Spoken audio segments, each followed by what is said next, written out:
Hello my dear students, this is doctor Meenakshi और आज के अपने इस पर्टिकुलर वीडियो में मैं आपसे बात करने वाली हूँ पॉलिनेशन के बारे में। ऑलराइट, आप गमीटोजेनेसिस के बारे में हमने ऑलरेडी पढ़ लिया, मेगास्पोरोजेनेसिस और माइक्रोस्पोरोजेनेसिस के बारे में।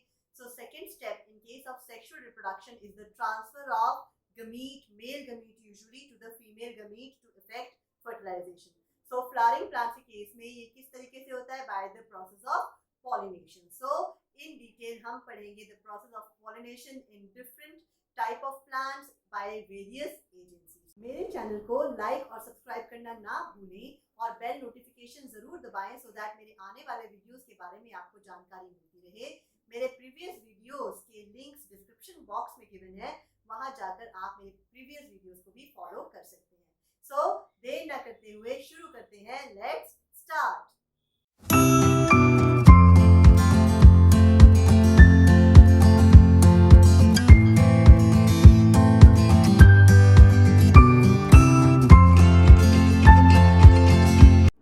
Hello dear students, so today now we are going to talk about pollination. Okay, मेरे पिछले वीडियो में हमने मेगास्पोरोजेनेसिस के बारे में पढ़ा था और फंक्शनल मेगास्पोर किस तरीके से एम्ब्रियो सैक में डेवलप होता है, that we had talked about. Today we are going to talk about another important event. Now after gametogenesis we know that there gamete transfer has to take place. So pollination is a process by which gamete transfer takes place. In the preceding sections you have learned that the male and female gametes in flowering plants are produced in the pollen grain and embryo sac respectively. Now we know that both the types of gametes are non-motile. So it is very important to note here that in case of angiosperms, both male and female gametes are non-motile. So they have to be brought together for the fertilization to occur. How is this achieved? Pollination is the mechanism to achieve this objective. So pollination is the mechanism by which both the gametes can be brought together. All right. So transfer of pollen grains which are shed from the anther to the stigma of a pistil is known as pollination. So here we get a definition of pollination. So the transfer of pollen grains from the anther to the stigma is known as pollination. And flowering plants have various adaptations to achieve pollination. They can use external agents to achieve pollination. Clear? So we'll talk about agents of pollination in detail after some time. So today we are going to now talk about kinds of pollination. So pollination can be divided into three types. The first type is autogamy or self-pollination. In this type, pollination is achieved within the same flower. Okay, so pollination is achieved within the same flower and the transfer of pollen grains from the anther to the stigma of the same flower takes place. Clear? So suppose this is a flower and here are the anthers and here is the stigma. So the pollination takes place within the same flower.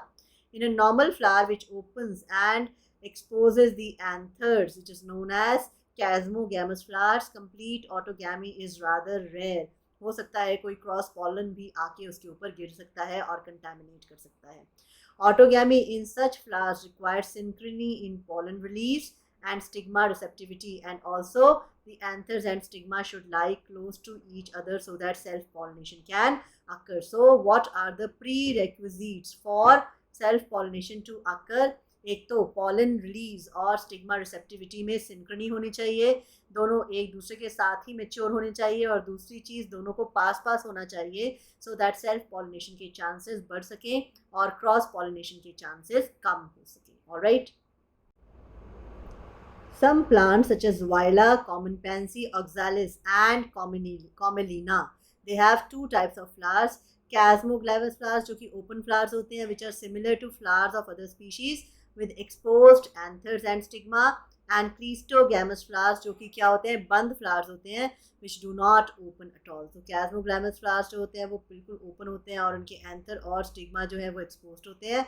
Cleistogamous flowers जो है वो हमेशा क्या रहते हैं, बंद रहते हैं, और इसी वजह से उनके anthers और stigma they lie close to each other. In such flowers the anther and stigma they lie close to each other. किसकी बात कर रहे हैं? Cleistogamous flowers या closed flowers की. When anthers dehisce in the flower buds, pollen grains come in contact with the stigma to effect pollination. So Cleistogamous flower में pollination is very easy because they do not require any external agency for pollination. Thus, Cleistogamous flowers are invariably autogamous as there is no chance of cross pollen landing on the stigma. That is why cleistogamous flowers में सिर्फ और सिर्फ क्या हो सकती है, self pollination, because ये बंद होते हैं तो किसी बाहर वाले पॉलन का आके इनके स्टिग्मा पे फॉल करना is practically impossible. Now, cleistogamous flowers produce assured seed set in the absence of pollinators. मतलब क्या है इसका, अगर pollinators absent भी हैं तो भी इनमें seed ज़रूर बनेंगे, क्योंकि इनमें सिर्फ और सिर्फ क्या होती है, self pollination. So ये इनकी एक advantage है. In case of the absence of pollinators, still the formation of seeds is going to take place. Do you think cleistogamy is advantageous or disadvantageous to a plant? Why? So यहाँ पे इसका एक mixed answer है. It is advantageous also and it is disadvantageous also. So advantage क्या है cleistogamy की? Advantage है कि इसमें एश्योर्ड सीड सेट बनता ही बनता है. It has assured seed set formation. अगर पॉलिनेटर्स प्रेजेंट नहीं हैं तो भी सीड बनेगा ही बनेगा. इसकी एक डिसएडवांटेज क्या है कि अगर लगातार सेल्फ पॉलिनेशन होती रहती है तो क्या कॉज हो जाता है, inbreeding depression. There will be no variations, और वेरिएशंस जो है वो these lead to adaptation. So there will be no variations and it will ultimately lead to inbreeding depression. Now next is geitonogamy. Geitonogamy, transfer of pollen grains from the anther to the stigma of another flower of the same plant. Alright, ये बहुत important है. अब हमने पढ़ा था कि जो self pollination है उसमें उसी के एंथर से उसी फ्लावर पे क्या होता है, ऑटोगेमी में स्टिग्मा पे फॉल कर जाता है पॉलन ग्रेन. मान लो ये एक प्लांट है जिसके ऊपर एक फ्लावर ये है, एक फ्लावर ये है. सो ये फ्लावर भी बाइसेक्सुअल है. ऑलराइट, एंड ये फ्लावर भी क्या है, बाइसेक्सुअल है. क्लियर. सो इस फ्लावर के एंथर से अगर इसके स्टिग्मा पे फॉल करता है within the same plant from one flower to another, that is known as geitonogamy. Although geitonogamy is functionally cross pollination involving a pollinating agent, genetically it is autogamy or self pollination. Very important. So geitonogamy is functionally cross pollination because pollen grain has to travel from one flower to another flower, and because the transfer take place within the same plant with the same genes, that is why it is genetically autogamy. Next type is xenogamy. Transfer of pollen grains from anther to stigma of a different plant is known as xenogamy या allogamy या cross pollination. This is only type of pollination during which pollination brings genetically different types of pollen grains to the stigma. तो यहाँ पे दोनों plants genetically different है, तो इसी वजह से इनमें variations occur करेंगी. Alright, now we are going to talk about the agents of pollination. So pollination के लिए जो plants हैं वो दो agencies use कर सकते हैं, abiotic as well as biotic. तो abiotic में आते हैं wind and water और biotic में आते हैं animals to achieve the pollination. Majority of these use biotic agents for pollination and only a small proportions of plants use abiotic agents. Pollen grains coming in contact with stigma is a chance factor in case of both wind and water pollination. To compensate for this uncertainty and associated loss of pollen grains, the flowers produce enormous amount of pollen when compared to the number of ovules available for pollination. Very important. तो ये question है, why are pollen grains always produced in large numbers? So इसका क्या reason है? क्योंकि wind और water pollination में ये guarantee नहीं होती कि wind same उसी direction में flow करेगी या वाटर सेम उसी डायरेक्शन में फ्लो करेगा जिस डायरेक्शन में हम पॉलिनेशन करवाना चाहते हैं. सो इसीलिए लॉस ऑफ पॉलन ग्रेन्स बहुत ज़्यादा होता है, और अगर एक या दो पॉलन ग्रेन ही बनेंगे तो उसमें चांसेस ऑफ पॉलिनेशन बिल्कुल निल होंगे. That is why they are formed in large number, so that even if during pollination some of the pollen grains are lost in transit, still there will be many pollen grains that are available for reaching to the stigma as wanted. Clear. So pollination by wind, सबसे पहले बात करेंगे pollination by wind is also known as anemophily that we have talked about in the first chapter. Do watch the video and then you'll come to know about the different agents of pollination. हमने reproduction in organisms वाले मेरे video में हमने pollination के बारे में in detail बात already की थी, right? So pollination by wind is more common amongst abiotic pollinators.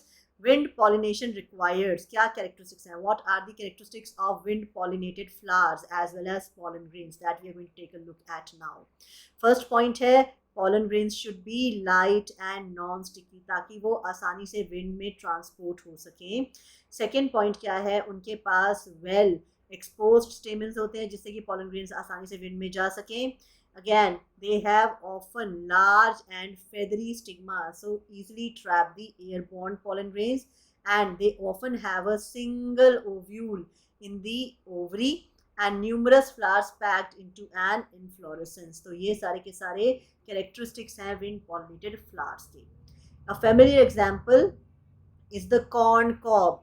जो इसमें जो अलग अलग टैसल्स हैं, ये बाहर निकले हुए जो टैसल्स आपको दिखाई देते हैं, ये टैसल्स बेसिकली क्या है? These are nothing but the stigma and style which wave in the wind to trap pollen grains. Wind pollination is quite common in grasses. तो grasses में wind pollination is a common mode of pollination.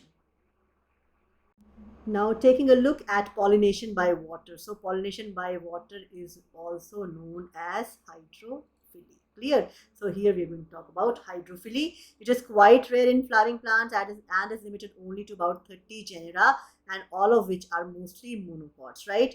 As against this, you would recall that water is a regular mode of transport for male gametes in lower group of plants like bryophytes and pteridophytes. In fact, they are known as amphibians of plant kingdom क्योंकि उन्हें अपनी sexual reproduction के लिए water की ज़रूरत होती है. water की film में ही एंथीरोजॉइड्स जो हैं वो ट्रांसपोर्ट होके पहुंचते हैं आर्किकोनियम तक. Alright, it is believed, particularly for some bryophytes and pteridophytes, that their distribution is limited because of the need for water for the transport of male gametes and fertilization. So why are pteridophytes and bryophytes limited to a certain area or region on land? क्यों है? Because उनको पानी की ज़रूरत होती है, तो naturally वो उसी एरिया में एग्जिस्ट करेंगे जहाँ पे वाटर या रेनफॉल बहुत ज़्यादा होता है. Clear? So now we are talking about water pollination in case of plants like Vallisneria and Hydrilla, which grow in fresh water, and several marine sea grasses such as Zostera. Not all aquatic plants require water for pollination. Very important. In a majority of aquatic plants such as water hyacinth, Eschornia crassipes, and water lily, the flowers emerge above the level of water and are pollinated by insects. Very important. Or wind. Right? तो क्या होता है इन case of water lily? Although ये कहाँ present है? Water में, पर इनमें वाटर पॉलिनेशन नहीं होती.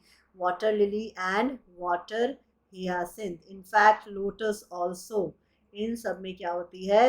Insect pollination. So although these live in, these are aquatic or live in water, but they affect insect pollination. Clear? Water lily and water hyacinth हमने याद रखने हैं नाम.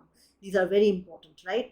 Now, in Vallisneria, the female flower reach the surface of the water by a long stalk, and the male flowers are released on the surface of water. They are carried passively by water currents. Some of them eventually reach the female flower and the stigma. ये एक important बड़ी मज़ेदार सी बात है. सो अगर बात करें हम लोग वैलिस्नेरिया की, तो ये सपोज वाटर है, वैलिस्नेरिया सबमर्ज्ड प्लांट है, राइट? तो इस तरीके से ये प्रेजेंट है. इसके वैलिस्नेरिया के ऊपर प्रेजेंट है कुछ मेल फ्लावर्स, राइट? तो ये जो फीमेल फ्लावर है, फीमेल फ्लावर जो है वो कॉइल्ड स्टॉक से प्रेजेंट होता है और इससे पहुंच जाता है यहाँ पे सरफेस पे. ठीक है, इसका स्टिग्मा एक्सपोज्ड है. जो मेल फ्लावर है या तो वो ऑलरेडी ऊपर तैर रहा है, या फिर वो अपने पॉलन ग्रेन्स जो है पानी पे छोड़ देता है और वो वाटर करंट्स के साथ जाके किस पे फैल जाते हैं, जाके दे रीच दी स्टिग्मा, और उसके बाद फर्टिलाइजेशन हो जाती है. Once the pollination has taken place, ये फ्लावर स्टॉक जो है वो वापस रिकॉइल हो जाता है और जो फीमेल फ्लावर है वो वापस सबमर्ज हो जाता है. Alright, this is very important and very characteristic of the plant. Clear हो गया? After Vallisneria, we are going to take a look at sea grasses like Zostera marina. यहाँ पे जो फीमेल फ्लावर्स हैं वो वाटर में ही सबमर्ज्ड रहते हैं और पॉलन ग्रेन्स जो हैं वो वाटर के अंदर ही रिलीज होते हैं. Very important. तो सी ग्रासेस लाइक जोस्टेरा. ऑलराइट, सो जोस्टेरा के अंदर जो मरीन सी ग्रास है, इसके अंदर जो पॉलन ग्रेन्स है they are released inside the water. तो इनके पॉलन ग्रेन्स की कैरेक्टरिस्टिक्स क्या होती हैं? They are long, they are ribbon like, and third, they are easily carried passively inside the water. उसके बाद some of them reach the stigma to achieve pollination. इनमें pollen grains are protected from wetting by a mucilaginous covering. So ज़्यादातर cases में इनके ऊपर एक mucilaginous covering होती है जो कि इनको पानी के अंदर wetting से बचाती है. Clear? So both wind and water pollinated flowers are not very colorful and do not produce nectar. What would be the reason for this? Because they do not have to attract insects. They are abiotic agents, तो उनको color और nectar से कोई फर्क नहीं पड़ता. Alright. Now, majority of flowering plants use a range of animals as pollinating agents. तो यहाँ पे pollination by insects, insect pollination को बोलते हैं हम लोग entomophily. Clear? So entomophily के बारे में हम यहाँ बात कर रहे हैं. Bees, butterflies, flies, beetles, wasps, ants, moths and birds. जो birds से pollination होती है entomophily होती है insect से, and bird pollination is known as ornithophily. So ornithophily is the pollination by birds. All right. So birds में कौन सी birds? Sunbirds and hummingbirds. And bats are also common pollinating agents. Bat pollination को क्या बोलते हैं? Chiropterophily. So pollination by bats is known as chiropterophily. Among the insects, particularly bees, सबसे ज़्यादा जो pollination cause करती हैं वो कौन cause करती हैं? Bees. ये याद रखना है. Bees are the most important insect pollinators. Even larger animals such as lemurs, arboreal tree-dwelling rodents, or even reptiles such as gecko lizard and garden lizard also have been reported to be pollinators. So animals वालों को बोलते हैं zoophily. Clear? Often flowers of animal pollinated plants are specifically adapted for a particular species of animal. That means plants में भी adaptations होती हैं जिससे कि वो आसानी से उस particular species of animal से pollinate हो सके.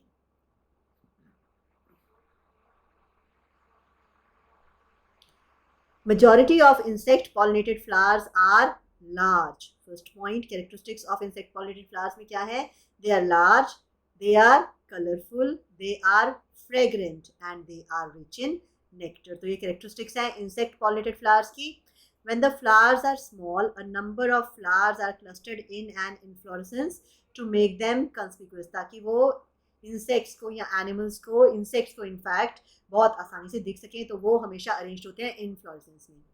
Animals are attracted to flowers by their color or fragrance. The flowers which are pollinated by flies and beetles secrete foul odors, बदबू फैलाते हैं, to attract these animals. To sustain animal visits, the flowers have to provide rewards. अब जो plants को के पास जो animals आते हैं वो नेचुरली सिर्फ और सिर्फ पॉलिनेशन कराने तो आते नहीं होंगे, उन्हें अपने लिए कुछ चाहिए.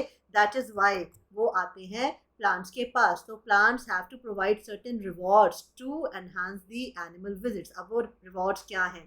Usually the rewards are in the form of either nectar और pollen grains. Alright, so floral rewards में क्या आते हैं?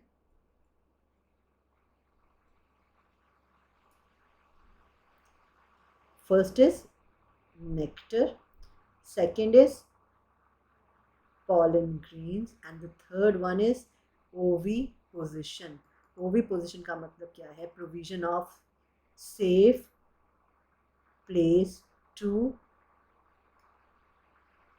lay eggs. Clear? So nectar and pollen grains are the usual floral rewards. For harvesting the rewards from the flower, the animal visitor comes in contact with the anthers and the stigma. The body of the animal gets a coating of pollen grains which are sticky in case of animal pollinated flowers. So pollen grains are generally sticky. When the animal carrying the pollen on its body comes in contact with the stigma, it brings about pollination. So pollen grains are sticky in case of animal pollinated flowers. जब वो animal या फिर insect अपना reward लेने के लिए आता है तो उस टाइम पे एंथर से पॉलन ग्रेन्स उसकी बॉडी पे डस्ट हो जाते हैं और वो वहाँ स्टिक हो जाते हैं. जब वही सेम इंसेक्ट किसी दूसरे फ्लावर या सेम प्लांट के फ्लावर में स्टिग्मा के पास पहुँचता है तो पॉलन ग्रेन्स जो है वो स्टिग्मा पे लैंड हो जाते हैं और फर्टिलाइजेशन हो जाती है. In some species, the floral rewards are in providing the safe place to lay eggs. ये हमने बात की थी oviposition. So एक तो nectar हो गया, एक हो गया pollen grains और third है safe place to lay eggs. An example is the tallest flower of Amorphophallus. So this is very important. The flower, which is the tallest flower of Amorphophallus. The flower is 6 feet in height. A similar relationship exists between a species of moth and the plant yucca, where both species cannot complete their life cycles without each other. Alright, so relationship between yucca and moth is very important, क्योंकि दोनों की ही life cycle एक दूसरे के बगैर complete नहीं हो सकती. कैसे नहीं हो सकती? The moth deposits its eggs in the locule of the ovary of yucca and the flower in turn gets pollinated by the moth. तो ये give and take relationship है. इसमें जब moth अपनी eggs lay करने आता है ओवरी के अंदर, फ्लावर की ओवरी के अंदर, तो वहाँ पर वो उसको पॉलिनेट भी कर देता है. वहाँ पे ओवरी के अंदर ही जो मॉथ के लार्वे ग्रो करते रहते हैं, और जब सीड्स की डेवलपमेंट होनी शुरू हो जाती है तो उस टाइम पे जो मॉथ के लार्वे हैं वो एग से बाहर आ जाते हैं. क्लियर हो गया? सो yucca और मॉथ की एक बहुत ही ज़्यादा स्पेसिफिक रिलेशनशिप है. दोनों की लाइफ साइकिल एक दूसरे के बगैर कंप्लीट नहीं हो सकती. सो यहाँ पर हमारा पॉलिनेशन का टॉपिक कंप्लीट हुआ. We have talked about various types of pollination in certain species of plants. So इसके बारे में और जानने के लिए आप अपने रेफरेंसेस पढ़ सकते हैं, बट यहाँ पे मैंने आपको सिर्फ और सिर्फ एनसीईआरटी को सिंप्लीफाइड तरीके से बताया है. मेरे चैनल को लाइक और सब्सक्राइब करना ना भूलें और बेल नोटिफिकेशन ज़रूर दबाएं, सो दैट मेरे आने वाले वीडियोस के बारे में आपको प्रॉपर तरीके से पता चलता रहे. So signing off now. See you in the next video. Until next time, stay tuned and keep watching. See you soon.